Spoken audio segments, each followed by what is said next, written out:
It's literally just been 1 day since we first played Digimon Story Time Stranger, but guys, I honestly think I'm addicted. I spent the entire day rushing through everything else that I have to do just to find time to play the game, and I now understand why so many people glaze this game and have been hyping it up so much. I definitely got you guys with more content, but if you guys want to see consistent daily videos as you're seeing right now, just drop a like on the video, support your boy. All right, so originally I was going to start off this video with a bunch of yap because I've learned about a lot of the game systems and I spent some substantial amount of time just reading and learning and watching videos. However, instead of boring all of y'all with all the yap, I'm gonna leave a lot of the stuff that I should probably talk about for later once we get to actually making use of the knowledge that I've attained. So right now what I'll be doing is actually converting a lot of the 200% scam rate Digimon that we have under our belts, because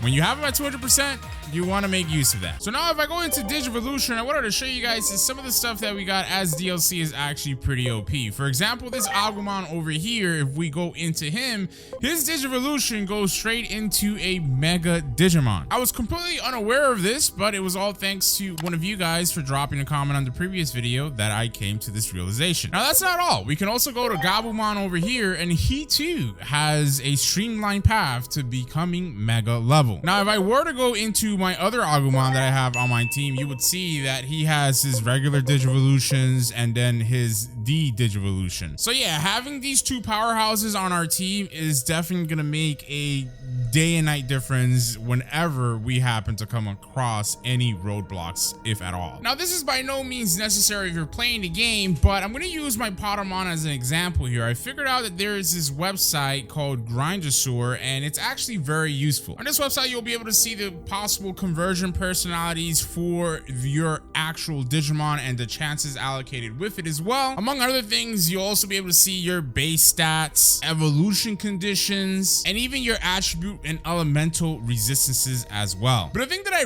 really like about this website is this right here shows you the Digivolution and D-Digivolution paths of your Digimon, which is super nice. There's a planner that you can use for any Digimon and any path that you would happen to choose. The reason why I'm using Potamon as an example is because I really would like to eventually de-digivolve him into a Tokomon, because if I click on this, you guys will see that the Tokomon succession path changes into a bunch of different Digimon, which each have their own umbrella and distinct evolution paths. But to me, my favorite is Koronomon, as you guys can see over here, and these things are just super cool. Eventually I would love to have Agunimon over here. I just thought, like, when I was a kid, this thing was really cool.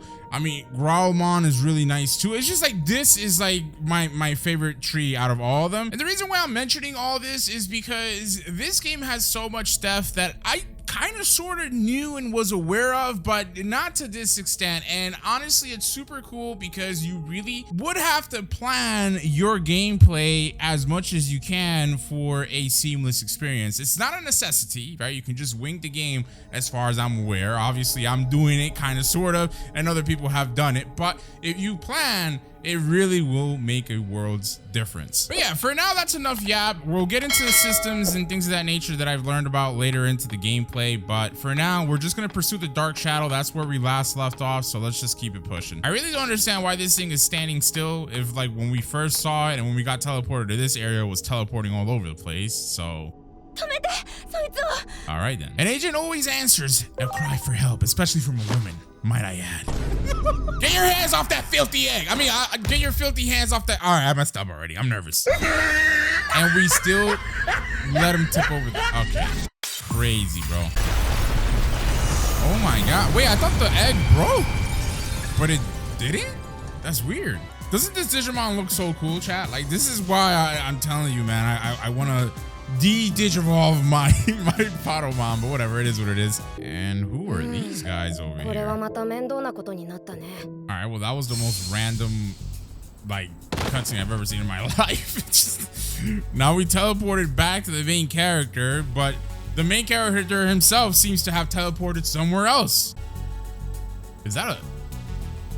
what was that? Is that a SWAT SUV? SWAT truck? So it seems that we still don't have Cerberus, even though we've been transported to what appears to be like Earth or something. I don't know. All right, so apparently we're tasked with investigating the park that we suddenly appeared within. So let's head toward the little SWAT truck over here. Let's see what this is about. Ooh, we got the men in black. You know what, chat? I'm gonna show y'all something cool after this cutscene too. All right, so these guys are talking about a breach and preparing for a breach. Apparently they've blocked off the entrance to the park, I believe. So that's why everybody's here like distressed and asking like what's going on. But if we go into our Digivice, I wanted to show you guys, if I go down to, I believe it's Agent over here, I can go into costumes. And look, we have a bunch of DLC costumes that we can actually have our character cosplay.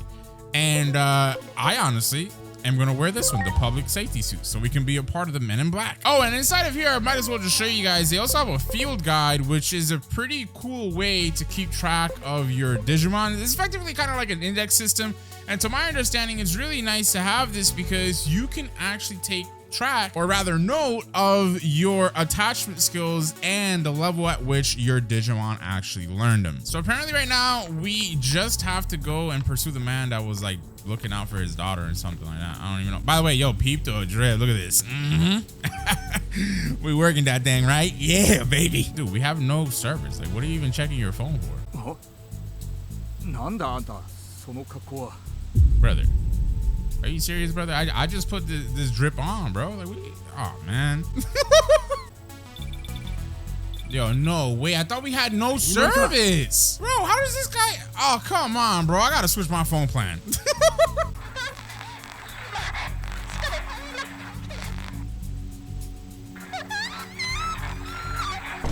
Oh, nah, I know them type of phone calls, man. That girl is getting piped down. Okay, so apparently this guy's daughter's trapped underground, and we can use our Digimon and break this to get access to the underground passageway.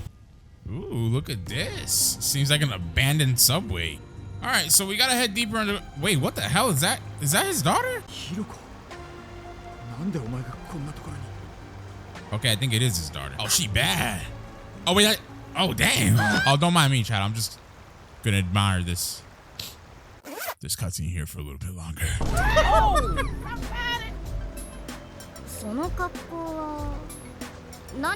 Oh my god, bro, why is everybody disrespecting my drip, dog? This is like expensive, like, you know, suits type of stuff here. All right, so this girl is definitely not the daughter. Well, it seems that they have Digimon down here. This girl's scared. All right, so here's another cool thing that I figured out. Basically, Digimons in this game reload when you leave an area and come back to it. So like literally, I'll go ahead and show you guys what I mean. I'll go ahead and clear out like all these guys here. Okay, so as you guys can see, there's nobody here. We just took care of all the Digimon here.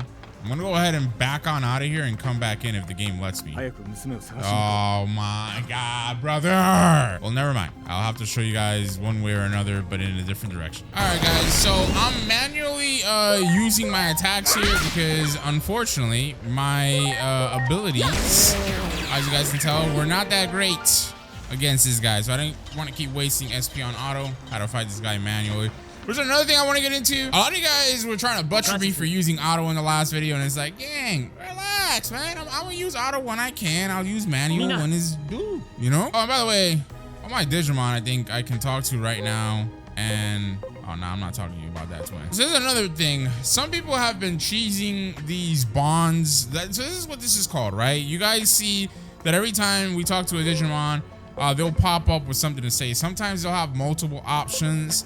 And right now I'm just gonna ignore everything, but we can check their personality by pressing the triangle key, right? So this system is pretty simple, but oftentimes overcomplicated and explained in weird ways. But you guys see that we have different quadrants, right? We basically have a quadrant for philanthropy, valor, wisdom, and amicability. Currently within amicability, our character or our Digimon is within the opportunistic quadrant, right? If you guys see right over here, we are literally in the smack center of the opportunistic square, right over here. If we were to talk to this guy, which he has this little sun symbol right now, which obviously that means that it'll be valor, that means that this little plus icon is going to go up one and then over one. Because if you guys look at this entire section, this is what the Veiler thing is, right? It goes, the affection goes that way and the heart goes that way. So it's up one, over one. If it were to have been an option for amicability or something like that, it would literally go down one and over one. If it was going to be wisdom, it'll go down one and to the left one. If it was philanthropy, it would have went up and then went over to the left one. So that's pretty much how this system works. Now, if you're wondering, okay, so what's the point in you being within one of these quadrants and its respective sub-quadrants? Basically, it's this. We have abilities, and beyond the abilities, just basic passives that our Digimon can have by being in one of these, again, just little quadrant or sub-quadrants. I keep talking about my Patamon in this video, but I know that for him, you get him with the enlightened quadrant active already when you know, of course, you either get him as a starter or as a scanned Digimon. So I would want to have him in the astute tab because this is pretty OP. You have a couple of different options over here with steadfast emotion. By the way, when you get into one of these quadrants and sub quadrants, you're not guaranteed to actually get any of these abilities. It's like all up to RNG, but as you guys can tell, like they seem pretty OP.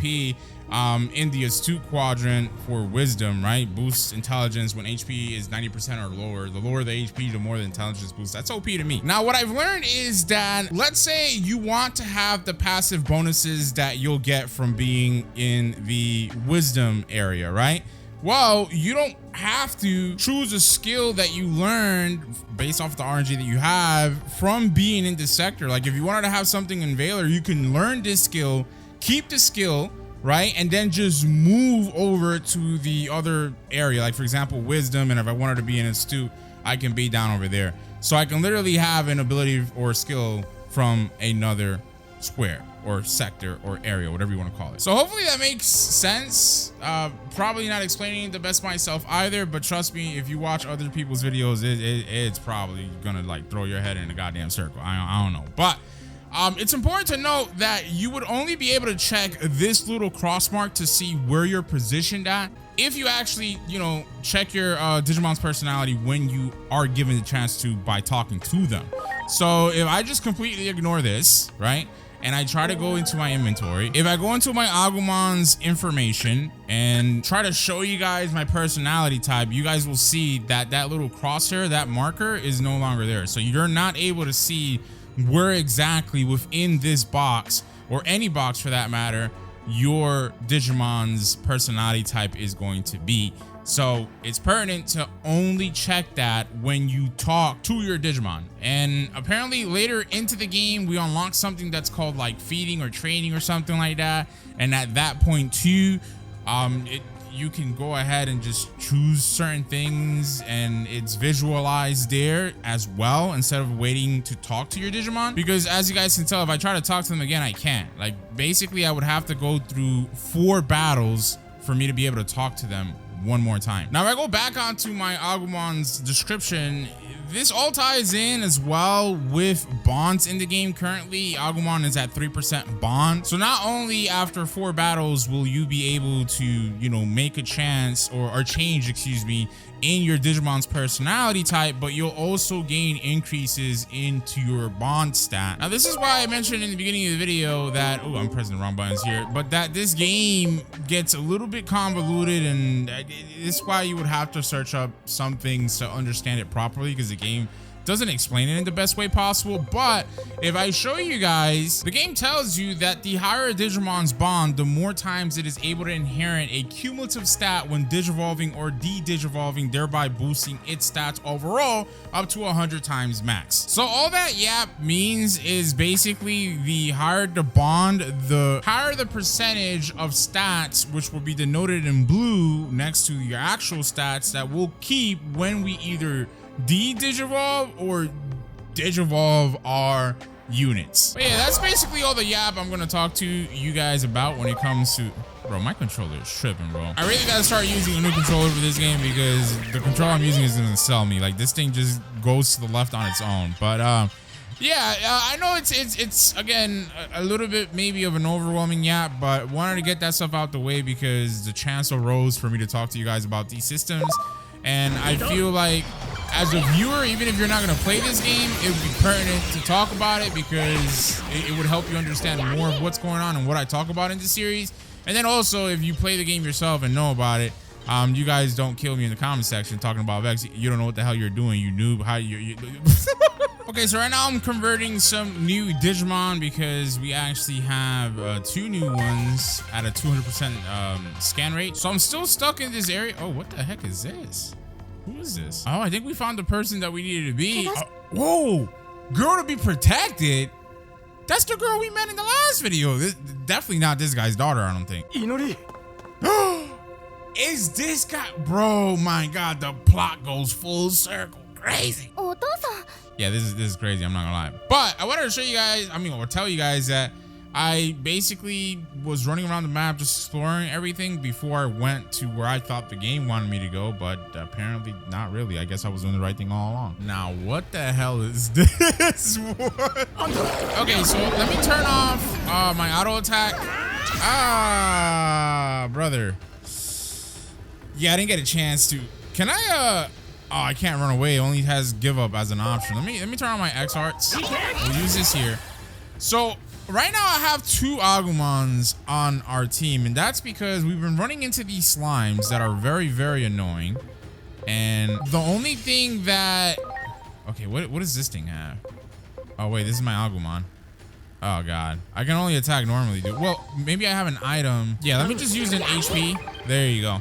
And then we'll try to restore our mana or SP, which we can't use any more items this turn. But basically, I wanted to tell you guys that the slimes were very annoying and they were weak to fire. So I put my Agumons on my primary, and I have my other Digimon on my reserve. But screw it, I think we can only do manual attacks for now. All right, let's see if this thing is weak to fire. It should be. It is. All right, so I made the right choice in having 2 Agumons here. Man. This girl, bro, I swear to God, bro. Yo, this thing really hauled ass. What the? Yo, that little thing was like, you don't gotta tell me twice. I'm gonna swap out my Gabumon for the Mono Dramon or whatever. I'm not making any sense to it. Let's see how the Earth attacks do on it. Oh, it's okay. It's not great though. We're gonna use an SP capsule here. There you go, to get our SP back, and we will go ahead and use this attack here to do some bueno damage. Bro, that was not some bueno damage. Oh my God. Pepper breath. Come on, brother. All right, Chad. This is taking a lot longer to defeat this guy than what I would have thought. This is, I don't know. It's really bad positioning given that my initial units were not healed up properly, but we moved. All right, we should be cooking this thing here on this next attack. So we'll go ahead and use our pepper breath, and I think that should be, oh my God, damn it. It's not enough. All right. There you go. We got that done. Bro, that took way longer than what I would have expected. I'm not going to lie, chat. Dude, I should not have. Well, I mean, I'm not going to say I shouldn't have started that battle, but the game really did me dirty by just randomly spawning in a battle when I needed to recover my Digimon. And who the hell? Wait, this girl just asked, who am I? Like, what? You don't remember? What? What? Wait a minute, what? How does she not know us? Okay, this makes no sense. The only way this would make sense is if we are being like teleported to an alternate parallel universe. Wait, this building was destroyed last time we played this game. Look, yeah, it was destroyed. I'm gonna say the government building isn't destroyed.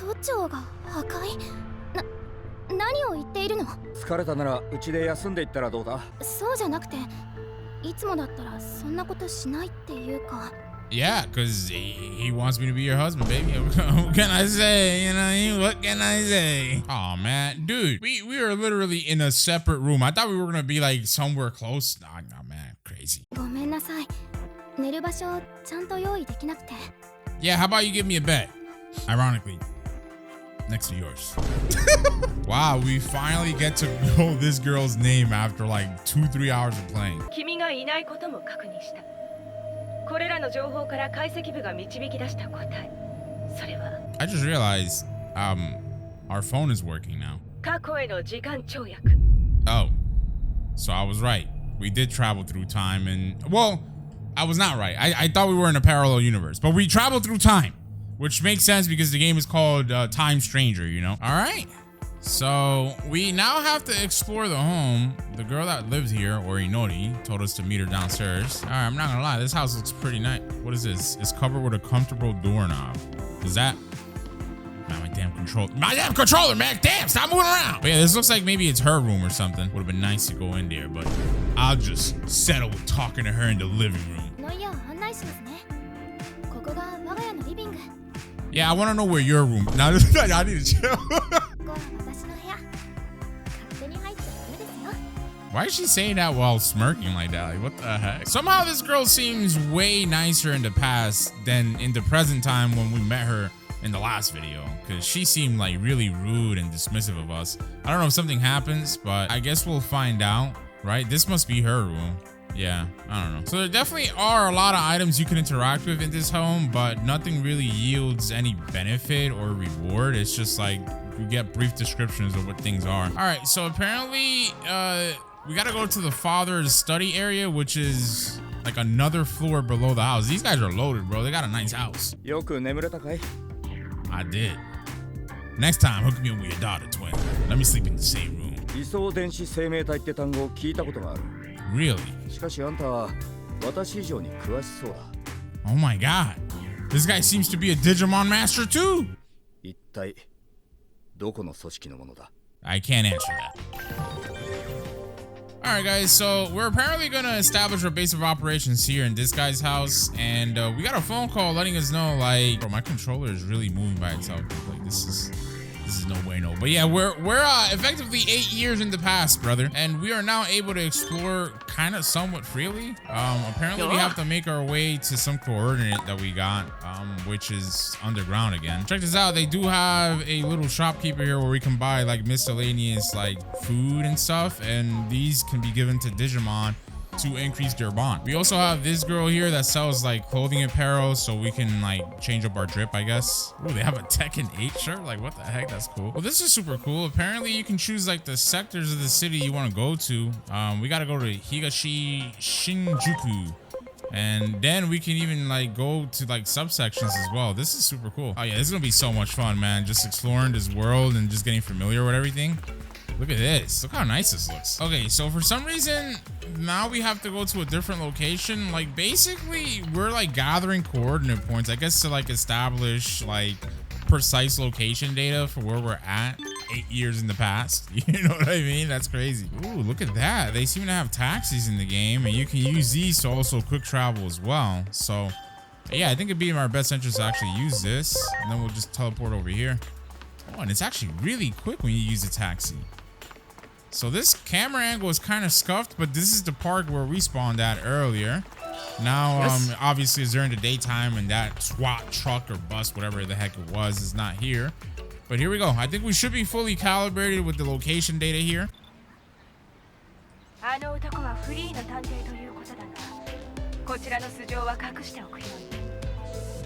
would that be the case? Huh. Okay. All right, so good work. The calibration is complete, and we can now detect your coordinate points. I did see this in the cutscene that we were watching. So I have been picking up like various different items on these like reconnaissance tasks, basically, that we've been giving, and they might be good for something. I guess we'll figure it out later. So as we've been traveling around, we've also been hearing people talk about a certain phenomenon, and that's what we have to effectively go explore now. So we're heading towards a back alley area, which looks kind of sus, but hey man, you gotta do what you gotta do, right? What is this? Let's go closer to this little light here. Is that gonna be like a gateway to... What the heck? What in the Persona? Oh hell no, this is definitely Persona-esque, dude. That is fire. There's the little girl that we saw in the intro to the first time of us playing this game. We were literally in a theater. In fact, I think this might be the very same theater, honestly. Well, this randomly came to mind, and it's a good thing that it came to mind now. But if I go into my setup and I go into, let's say, my Patamon over here, once I go down to equipment, I can actually go ahead and equip some of the stuff that we have, so we can get some more XP on it. We can give it Millionaire, which boosts the amount of money obtained by 100%. And then on this Agumon that we've been using, I'll give him the collector's USB stick, excuse me. All right, let's talk to this girl here. Oh, so that's her name. Dude, the in-between theater? Nah, bro, this is really inspired by Persona. There's no telling otherwise. What do I desire, huh? Oh, this is where you check the Digifarm out at. Nice. Would you look at that? All the yap that I was talking about earlier and what we went through is coming to fruition all in one video. Nice. So we can go ahead and move some Digimon into our farm. Apparently, Digimon that are moved here from our inventory or box, quote unquote, will earn the same EXP as if they were out and about on the field with us. Apparently, our Digimon can also find materials while they farm too, so that's pretty cool. So we'll go ahead and just put like a random Agumon over here and just put him anywhere. My controller's moving by itself again, chat. Like, I really need to use a new controller when I play this game, dude. But yeah, now that I place him down, you guys can see he's walking around and things of that nature, and we can interact with our Digimon as well. And this is where we can actually feed our Digimon to increase their bond, as you guys can tell. So we can go ahead and use one of these as an example. And then we can also do training, and this is what I mean about the farm being the only other resource where you can constantly check your actual accurate Digimon personality type location, otherwise than the talking every so often to your Digimon when they're ready to talk to you. But yeah, that's pretty much all we can do, guys. Let's go ahead and back on out of here.